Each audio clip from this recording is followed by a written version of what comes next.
Okay, so I'm going to invite Birgitta, first of all, to come up. And David, if I could invite you to come and join. If you could just take a seat, if that's okay. And then I just want to say a few words about both. So Birgitta, for me, goes back to the genesis of where so much of this research started. And that's with the work that we were doing with Hewlett-Packard at the time. And she's joined here by a number of members of the team. Mike Curley, who might be sitting here right at the back. We would have had Bianca over from Holland as well. But she was, for me, one of a fantastic group of individuals who I'd put right at, the height of brilliant deal makers, entrepreneurs, and so on. We had a lot of fun with remarkable success. I think we have James in the room. James, yeah, over here. James, do you remember Brigitte and? I don't, but I certainly remember mine. Yes. Okay, so I wasn't sure if there was a connection there. So amazing, because James sitting here was an intern. Well, no, not an intern, but quite new to the team, and now he's heading up one of the HP divisions, which is incredible to see your progress as well. So I've asked Brigitte to come and join us because she's got some amazing stories. But I've also asked David, and I think, how do I introduce David to you? He works in a way in a similar, sort of an outsourcing sector. Birgitte's been involved in the outsourcing sector as well, but in a very different vertical, very different kind of business. And it's in the goods not for resale business. Yeah. Now, do any of you know what goods not for resale is? So you might need to explain that a bit later on. Okay. Yeah. Okay. But where did I meet David? Well, I met David in a pub in the Surrey Hills, which is where I live as well. So we just got talking, and I began to see some insights into the kind of deals that David was working on. And I said to David after about the third or fourth pint, David, would you mind coming and sharing some of your stories at GST? So David is a more personal connection, perhaps less so working professionally with David and his organization. So first of all, let's just, could I ask you both just to introduce yourselves and say a little bit more about what you're currently doing and what your role is, and then we'll come into some of the panel discussions as well. So Birgitte, can I start with you? Sure. Thank you very much for having me here. So I'm Birgitte. I'm Danish, which you might recognize the name Birgitte. Anyways, but I work across the world. I work for a company named Genpact. Some of you, I'm sure, knows who Genpact is. It's a business services outsourcing company in the league of the Capgeminis, the Accentures, and we outsource shared services functions. We outsource supply chains. We outsource F&As. And obviously it's not just business services anymore. It's also, there's a lot of digital interventions coming into these big deals. So these deals can be anything from putting in a new appliance or a new planning tool, putting in a new SAP upgrade, and then outsourcing the F&A. They have lots of shades and colors. And what I do there, I do deals. I'm a deal maker.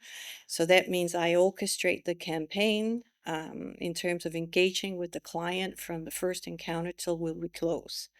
So that's my role, and I've been doing that for many, many years. I worked with Mike up there. We met in 2004. Well, Mike basically taught me how to do these deals. So I'm very grateful he's here today. Yes, and Okay. that's where I also met you. Yeah, thank you, Birgitte. Thank you. So David. So other than hanging out in pubs. So I'm David. I work for Bunzl. I don't know if that name means anything to you, but and I'm currently working with Worldpac, which is based in the Netherlands, and yeah, we're a specialist outsource company. Bunzl is a FTSE 100 listed company, and The division I work within is within retail, but Bunzl crosses healthcare, cleaning and hygiene. That's where you may come across, but the division I work within is retail. Dealing with international brands. So again, we operate in multiple countries. Worldpac particularly specialises within across Europe. To explain what GNFR is, and the best way to understand what that is if you walked into a store, be it a Nike or a Tesco's or Sainsbury's or whatever, anything that doesn't have a price tag on it, and I appreciate most things don't have price tags on them anymore, but anything that doesn't have a price tag in, we would provide them. So that can be anything from a glass, uniform, name badge, the retail packaging you walk out the door with, literally anything in that store that store consumes, that would be goods not for resale. And that's what we provide. My role is within business development. So I've had the pleasure of working across multiple Bunzl businesses, looking at growing them, either because they are not doing so well and therefore they need some growth, or they aren't reaching their potential. So I would arrive to help them reach that potential. And Worldpac, the company I've been working with for the last 4 years, we've doubled the size of that. We took that from a 25 million turnover business to a 50 million, and we're about to double it again in a similar time frame. So I didn't have a single grey hair before I arrived, and now I do. But in my background, it's always been business development, effectively. And hearing people's sort of stories throughout this afternoon, it varies from, it could be deals of $1 million up to 35 million a year for, say, 4 or 5 years is normally the contractual terms that we run. So got a broad spectrum. Thank you very much, David. So there's a third chair, which is empty at the moment, and this is a bit unscripted, but I thought it might be very nice if we could have someone else joining you from the procurement field. Yeah. So Michael. Sorry, can we give him a round of applause, because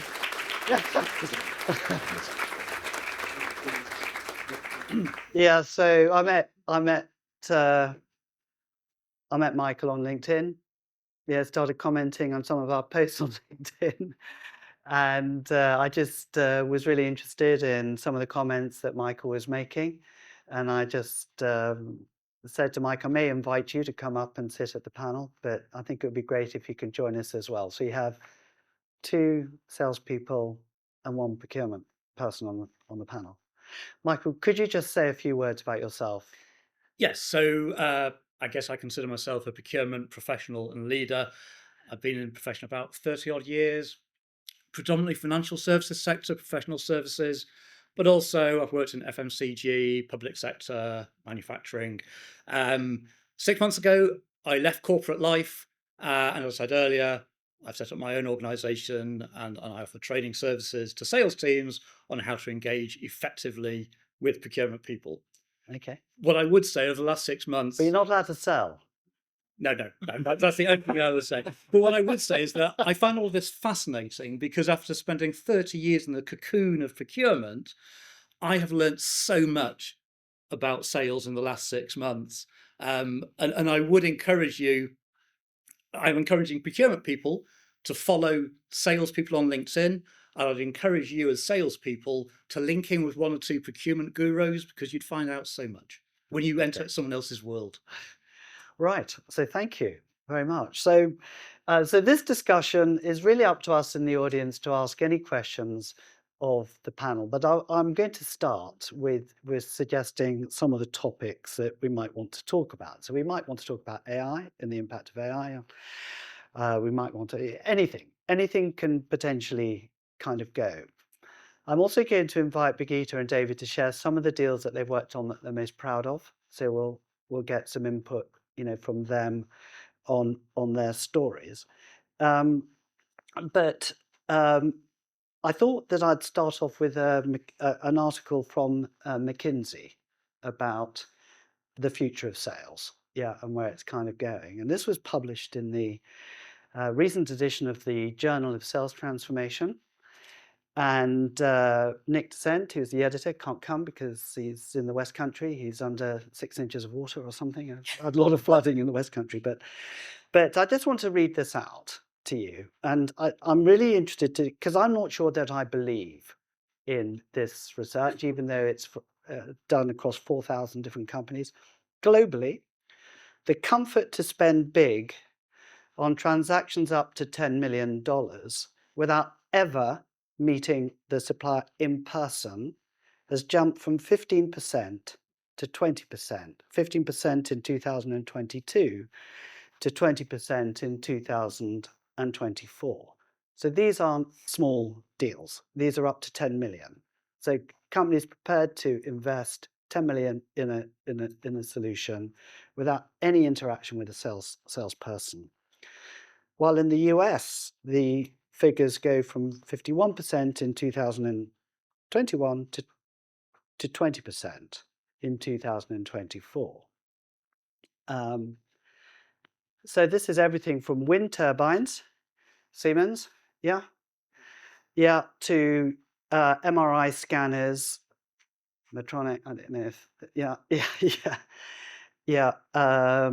crawler cranes. They're now being purchased by remote or self-service interactions. So I'm just quite interested, given that you're selling quite large, complex solutions, how does that data sit with you? I'm going to start with David, if you don't. Do you mind if I start with David? Because in a sense, perhaps goods not for resale is not that technical, potentially, except you're going to challenge me on I that. am. So tell me what you think about the McKinsey research, and from your experience, are you seeing less and less desire from customers to want to engage with you at a personal level? I would say it's the opposite. Look, there's a lot of money being spent on AI. There's a lot of investment in it, in machine learning, and general intelligence of AI. So it would be naive for me to sit here and say, well, that doesn't have a future. All our jobs are safe. I think from our experience in our market, buyers are becoming increasingly knowledgeable, increasingly discerning, becoming increasingly data-driven. But we also see that the knowledge in our world, the knowledge base of GNFR, though, within those customers is shrinking. So they don't necessarily have that knowledge in-house. So they may need a partner like us to help them. Within reading the McKinsey report, it's interesting, pulling out some of the items that the devil's always in the detail. So what products are they buying? Are they buying commodities, which are, be it a pen, it's very easy to go and auction that. And some major retailers spend a lot on stationery. That's a commodity product. You could probably use AI to run that. But I'm sure Siemens would say that if they're innovating on, say, wind turbines, and you do an AI auction, and AI is only really as good as the information. It can't, in my mind, can't really create. It can't create that personal perception that humans can bring, that human interaction. So it depends on how much information can it look into, how much information can it look back at. So if it went out and you specified a wind turbine, which is, excuse my ignorance, but maybe standard design, but Siemens are developing something better, but doesn't meet the brief of the AI, would the AI go, well, that's non-compliant, we're going to rule them out, but you forgo the innovation? It's as good as how much you tell the AI to use. And I'm sure we use that in our day-to-day. It's interesting, that some of the AI is called co-pilots, being Microsoft. I think it's great at sitting alongside you, could be good at prompting from a sales perspective. It could be even good from a procurement perspective of prompting you to ask the right questions so you get a better deal. In our world, though, a lot of the time, customers will come with an ask, and we'll use our expertise and knowledge and say, okay, you've asked for this. That's not what you want. That's not what you need. What you need is this. And because we've understood them, we've taken the time to understand them. And the customers almost has a eureka moment of going, God, you're right. And my fear would be is if you're procuring with AI, do you get that? Do you do an ask? You get the ask back, you get what you've asked for. Where in our world, and if we're doing our job properly, is actually looking what the customer truly needs, adding the value. Therefore, they ask for something, but they get something different back. I'm sure you may say, well, actually, AI can do all that. That's all fine. I think AI prompts us as salespeople to be more human and to be a better human in our interaction, because I think that's where the value sits. Okay. So you've not had a sense from the interactions with your clients that they're looking for more self-service options, even though it might be from your company?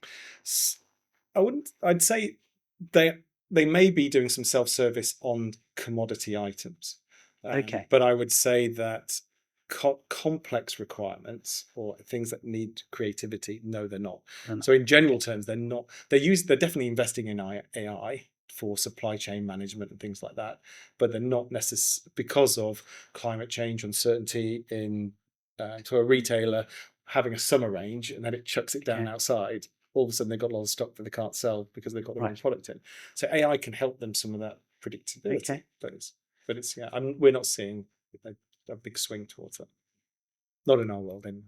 Brigitte, can I ask you the same question? Are you sensing, with the sorts of opportunities that you've traditionally been working, are you sensing any kind of clients are not wanting that interaction with? So I think Microsoft said, I think that data just came out that 75% of their users use Copilot. And I'm just thinking, we hire really smart people to do really smart things. So we have to think about what can Copilot do. 75% of all Microsoft users uses Copilot. So if we rely on Copilot, what differentiates us? Think about that for a second. So what kind of conversation will differentiate you in your conversation with your procurement or with your other buying stakeholders? That is exactly where you go in and you try to identify what they're looking for or what type of requirement they need in order to improve their outcomes. So I think it's great with Gen AI. I use it a lot myself, but my superpower is my human interaction. It's my ability to uncover the right questions. Okay. Right. Thank you. So, Michael, do you have a point of view on where procurement's going and I think, trying to yeah, reduce the need to speak to salespeople? Have you seen that? I struggle with the McKinsey findings, I have to say, for all the reasons that have been given there. The one additional reason I would give, which probably builds slightly on what you said there, Brigitte, is that nebulous concept of cultural fit. Because even if it's a commodity item, everyone wants to deal with a supplier and you want to deal with a customer where you have that cultural fit. It can't always be described very well, but you know it when you see it. And I think AI, I suspect, will be some way off being able to actually assess that. Okay. Okay, so thank you very much. Can I ask the audience now, what's your feelings about? Yes, right, Ivan. So can we have a mics, please? Sorry, losing. Could you introduce yourself and then ask the question? Right. My name is Ivan Roach. I'm based in Belfast. My world is technology. So I'm a recovering physicist and machine learning, which is really what AI is. Yes. Is where we are, and because of compute power, because of these lovely things called large language models, which are very expensive to run. There's this thing called AI that Gartner picked up on.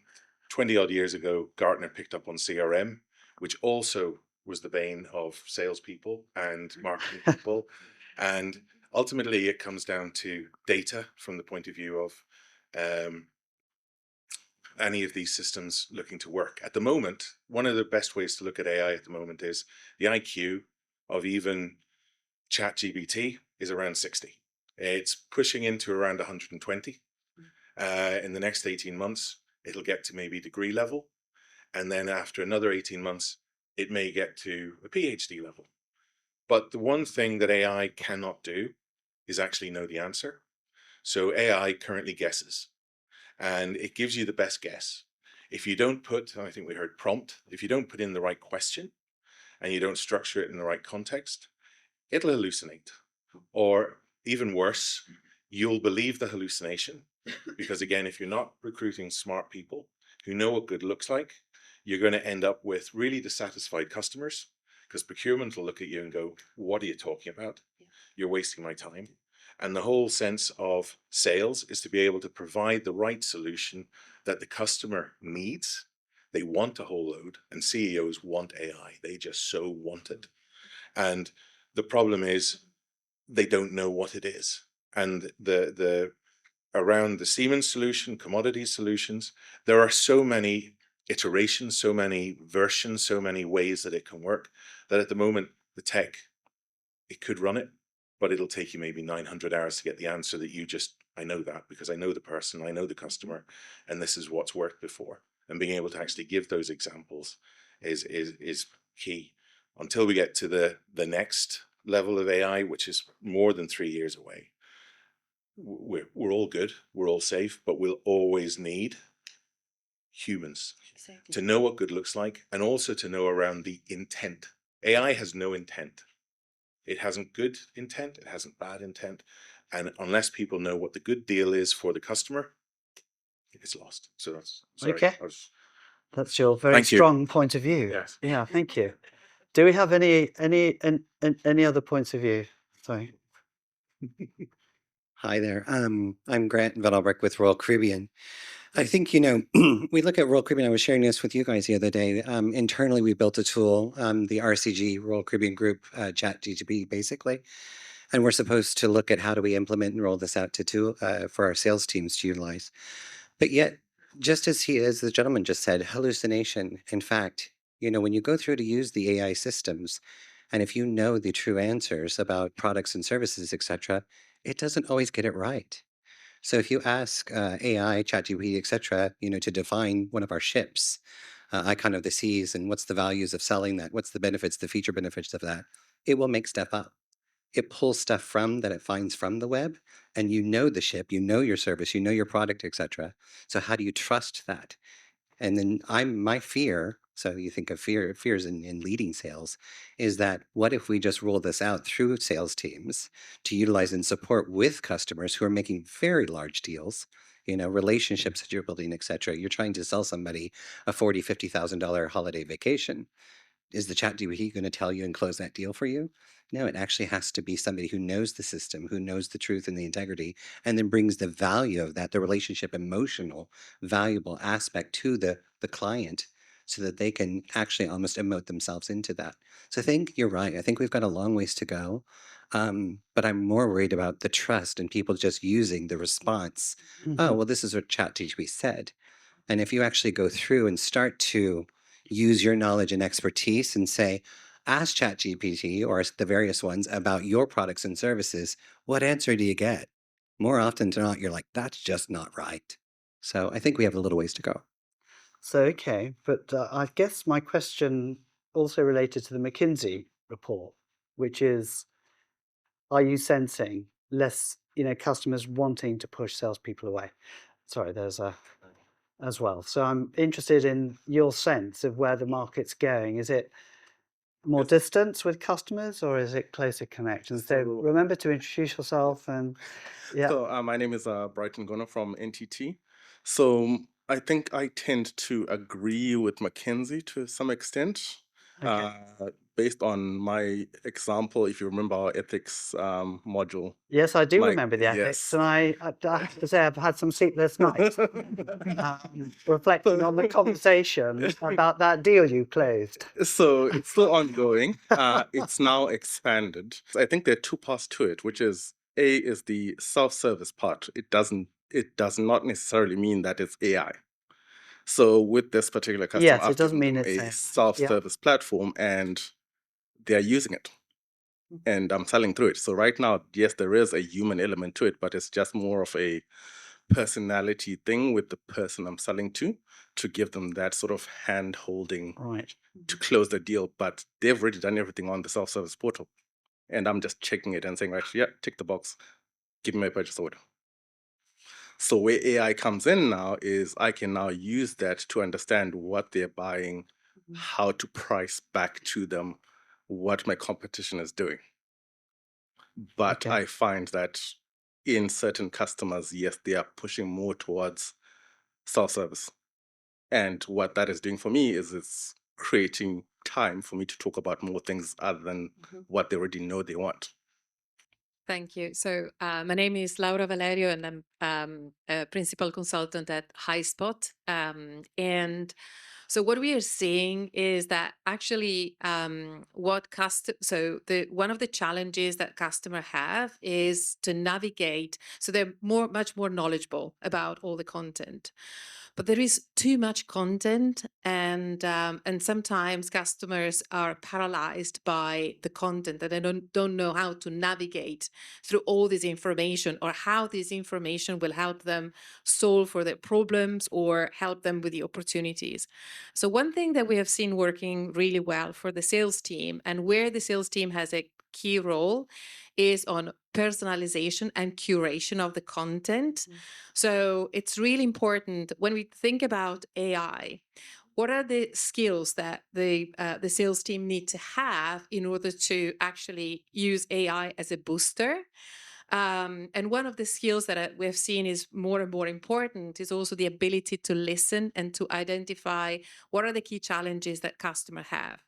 So there is one thing Gardner is talking a lot about the digital sales room. There are microsites that are a new way of communicating with your customers. And those digital sales rooms are so important when the seller is able to curate the content and the information in a way that they really capture what is important for the customer, what's the value for the customer. Because customers don't have time to read too much. They just want to know how that product or that solution is relevant to me. And so there are a few things. Do I agree with or do I see what McKinsey is saying? Actually, not yet, really. And what I also see regarding AI is that those sellers who use AI as a way to get to the information faster or write or help them like support their arguments, but then have the critical thinking of filtering this information and the ability to listen and tailor this information to their customers are the most successful ones. So technology is a booster, but as a seller, like there are some key skills that need to be developed to personalize. Personalization is key. Thank you. Okay, I want to come back to the panel, if you don't mind. Actually, I'll leave that with you. So I did ask Brigitte and David if you could share the deals that you've done that you've been most proud of in your career. And Brigitte, I wonder if I could invite you, because I honestly think Brigitte is one of the most creative people that I've seen in this area. So yeah. So it's with all these years, there's been a lot of deals, but the latest one is actually the one I'm most proud of. And without mentioning the name, I can paint up who it is, but it's the largest beauty company in the world with a market cap the same of Accenture. Their shelves are always full when you go through the airport. You'll see them, and they're very heavily branded. Part of their aspiration as a company is that they act as an entrepreneurial company. They are extremely flexible. They are, they look at top line. They grow double digit. Well, the last quarter they didn't, but except from that, they've grown double digit where the others have not.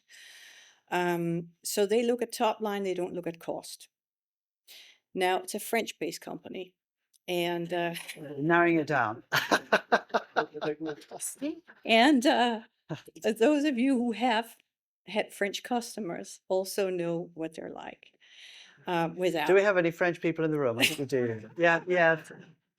So Alex, Alex is listening. So how do you engage with a customer who doesn't consider cost a problem? Where a CFO doesn't care what cost to service looks like? How do you engage with a customer who is only concerned about growing top line and being close to their customer? How do you convince them that externalization, we don't call it outsourcing because that's okay. Externalization of a service is good for them? But how could that be when they built their business on having branded staff doing everything? You have to figure out what uncovers the willingness to talk. And that's why Elizabeth's speech was so spot on. What are the words that will open up that conversation? And no Gen AI prompter could have told me how to uncover that. So we met them at a Gartner conference. We had not engaged with them. This is about 18 months ago. And I sat next to, by pure coincidence, a gentleman who was head of their planning, global planning, biggest supply chain in the world, pretty much, in that space. And I basically, had a conversation with him, and he basically said, look, we want to plan better so we can sell more. That's not the type of conversation I normally have. It's a conversation of we need to optimize our planning so we have the goods in the right place, and we want to reduce our number of people doing. Basically, it's all about we want to reduce the number of planners around the world. So I needed to uncover in that conversation that required careful questioning and listening and prompting. And he basically said, look, we're going to issue an RFP, but you're welcome to bid, but we don't know you and we don't engage with Indian companies. Genpact is listed on the New York Stock Exchange, but it's an Indian company. And I said, look, well, I'd like to take a look at it. And we took a look at it. And I said, look, we can win this. We can win this by aligning to the DNA of this company, by aligning to what they're trying to achieve with our world-class capabilities. We are the small, because we don't have a market cap like Accenture. We are the beauty of the small and the big, because we can be agile. We can be playing the entrepreneurial agile partner to this partner. And we went in with this broad campaign theme that very, very quickly resonated with with procurement. It resonated with the buyer. It resonated with the COO, who's quite a charismatic and different person. And and obviously orchestrating this campaign was really critical, because I cannot show up to the COO when I'm dealing with the chief procurement officer. I need to get my CEO in to deal with the COO. So it was the orchestration of planting every word that was meaningful to them in that campaign.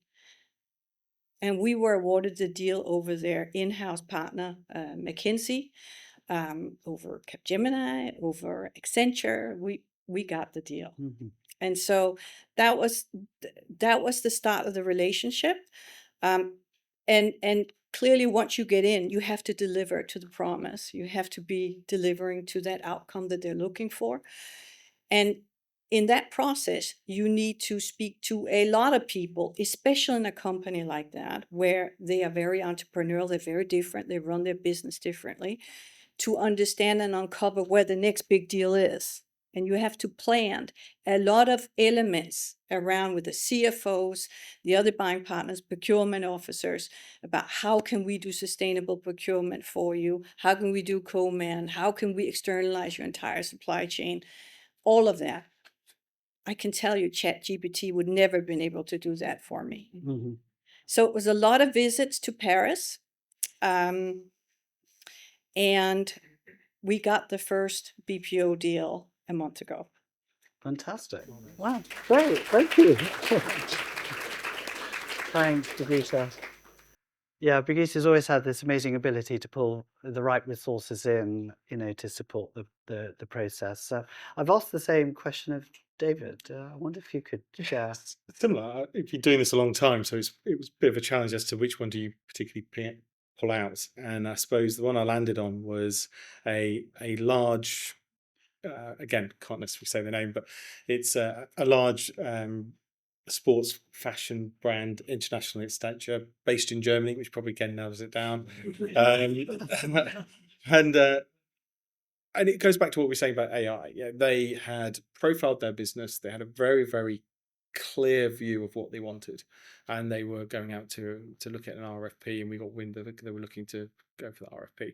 We did all of the good stuff that I'm sure you do on a regular basis. We looked at we mapped the business. So what was the drivers within those businesses? We stakeholder mapped it. We understood multiple areas of where they wanted to be.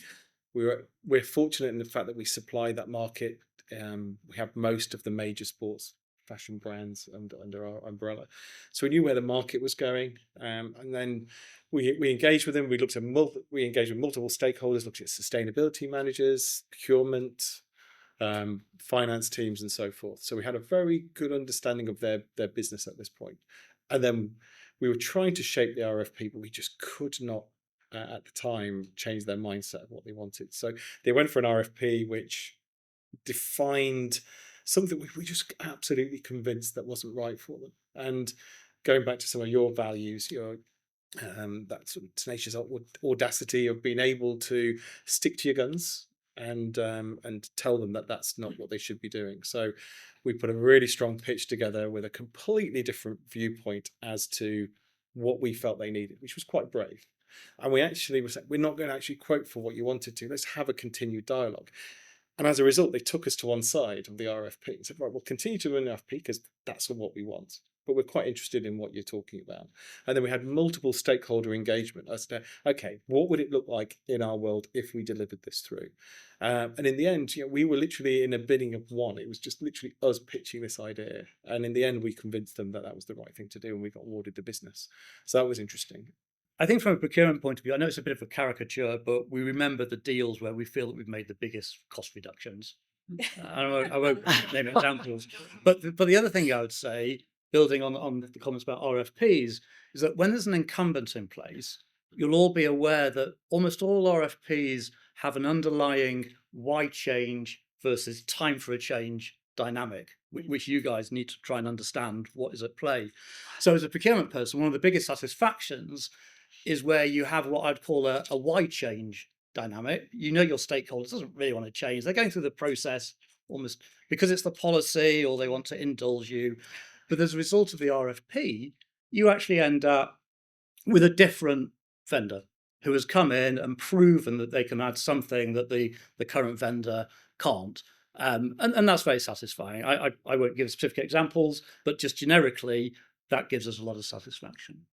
Okay. So that's all we have time for. So can we give our panelists a round of applause? Thank you very much. Thank you.